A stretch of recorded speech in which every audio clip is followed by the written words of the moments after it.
Okay, so they do say that November creeps up on you steadily when you're biking in all weathers, but actually the weather's still great. I'm really enjoying the e-bike. This is my end of October update, just starting November. So let's see what happens as the weather does kick in. So far I've only actually been kind of properly rained on once and had my full waterproof Gore-Tex stuff in it, and it was fine. So that's all been good. I've run out of battery once this month.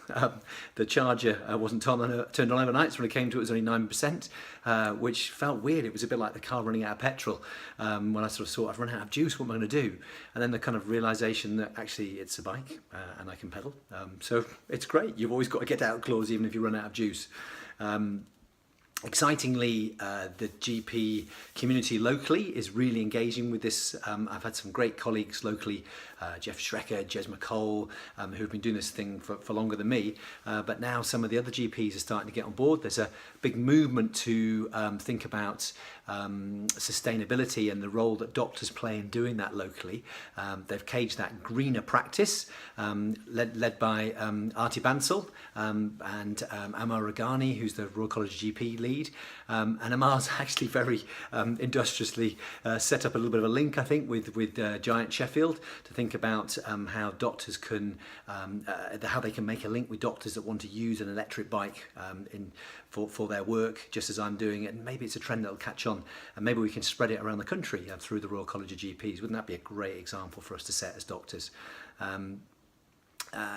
So I'm up to 670 kilometres so far since I started this challenge at the start of September, 2 months in.